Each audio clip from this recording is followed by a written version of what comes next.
my pretty little wife's gonna make tamales. Hi, I'm Kathy, and welcome to our channel. We are going to start the first phase of making homemade pork tamales today. So we are going to start out with a pork loin. It weighs about 3 pounds.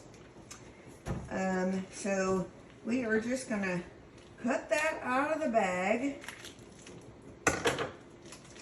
Drain some of that juice out of there. And so it fits down in the crock pot good, we are going to cut it in half.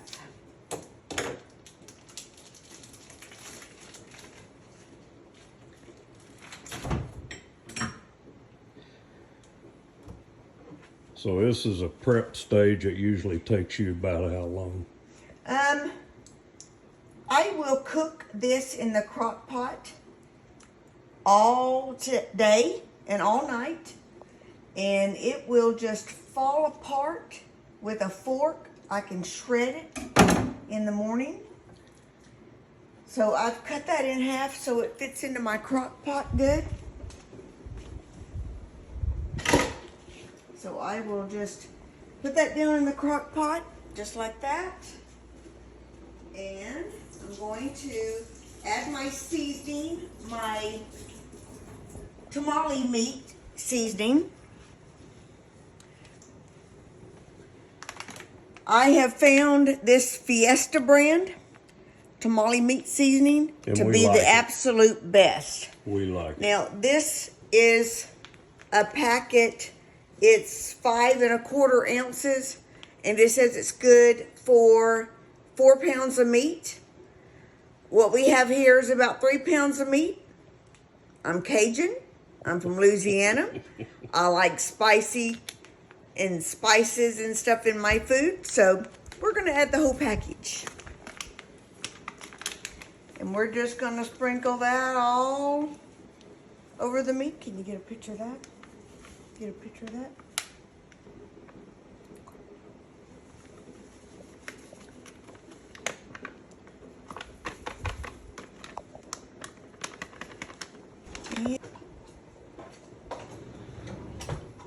About 2 ounces, 2 cups of water.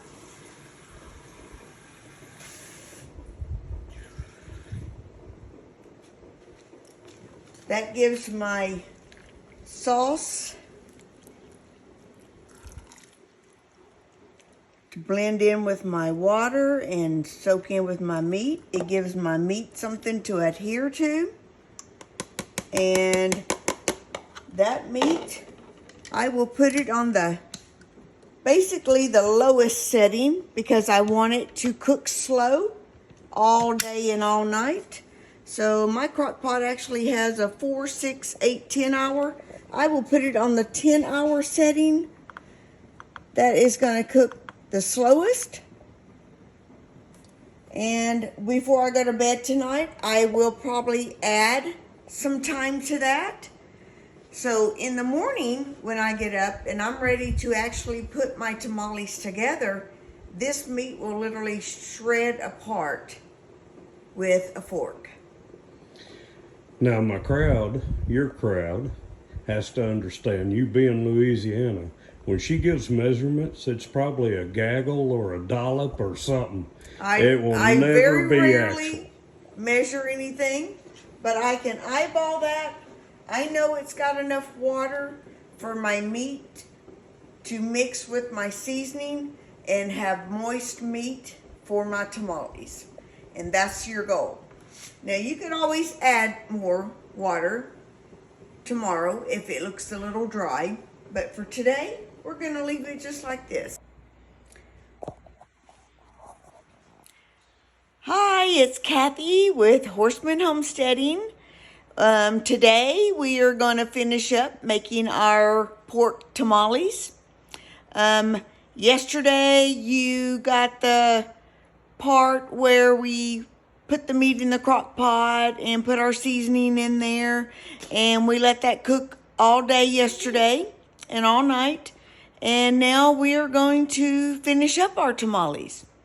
So here is our meat all cooked. And I told you it would just fall apart after cooking it in the crock pot. It will just shred and fall into the juices and soak up the juices with the seasoning. And it will just be absolutely fabulous. We may have too much juice. We will see once I get all the meat shredded. If we do, we can drain some of the juice off and save it just in case we need to add a little more later on. But I'm going to get all this shredded up. Let me go ahead and show you what we've got going on here. Here's my prep station for when I'm going to be putting my masa on my tamales. I have my stock pot here that I will be steaming the tamales in. I've got a canning rack inside. I've got it a good bit of water in there for good steaming. We will lay the tamales on the rack. They won't ever touch the water, but they'll just steam through to cook them. So we've already got that going. I've got my corn husk over in hot water. This will soften them up so they start out really stiff like this. And you can just get any corn husk, any brand. This happens to be a Badia brand. I've got some other ones back here that are kind of smaller that I had gotten. But yeah, just any corn husk.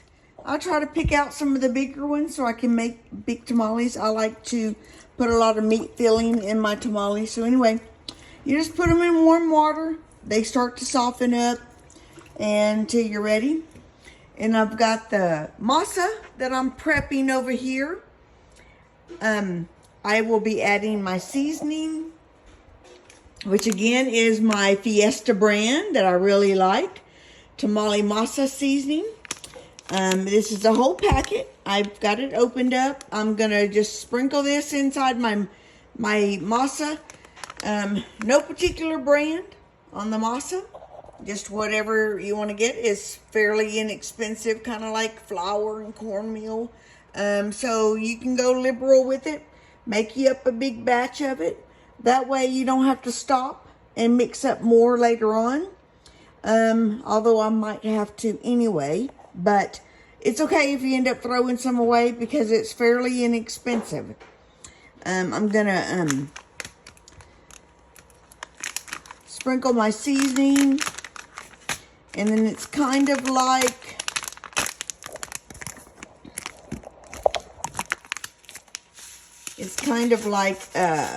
mixing up. It's kind of like mixing up pancake batter. When you add your warm water to it, you're just looking for the right consistency. You want it kind of like a dough that you were going to make biscuits with. Once you get your dough, I will show you the finished consistency so you kind of know what to go with. But I will start out with probably a 1/4 cup of warm water and then add as I need. So I've got all my corn husk laid out. They've soaked. And I've got them patted dry. You can see how all my meat shredded up. And in fact, it didn't leave a whole lot of too much juice. Just the perfect consistency. Because I like mine moist. So I ended up adding enough water to cover about half of the meat submerged in the water.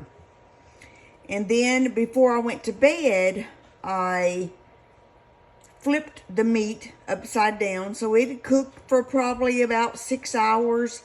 And then I flipped the meat upside down to submerge the other side into the waters and juice and the seasonings to mix in good. And it shredded up really perfect for my tamales. Here's my masa. Here is kind of the consistency you want. It's going to be a little sticky. So I have about 12 cups of masa, a packet of this seasoning with about 8 cups of water. But you can gradually add your water to get the right consistency. You want it just a little bit sticky because you'll be spreading it on the corn husk. I've got my stock pot of steamy water already ready. And now I'm getting ready to start putting masa on. I like to take a ball of it, and sometimes it's just much easier to do it with your hands, and roll it up into like a stick and then put it in the middle, and then I'll just take it and start pressing it across my corn husk like this.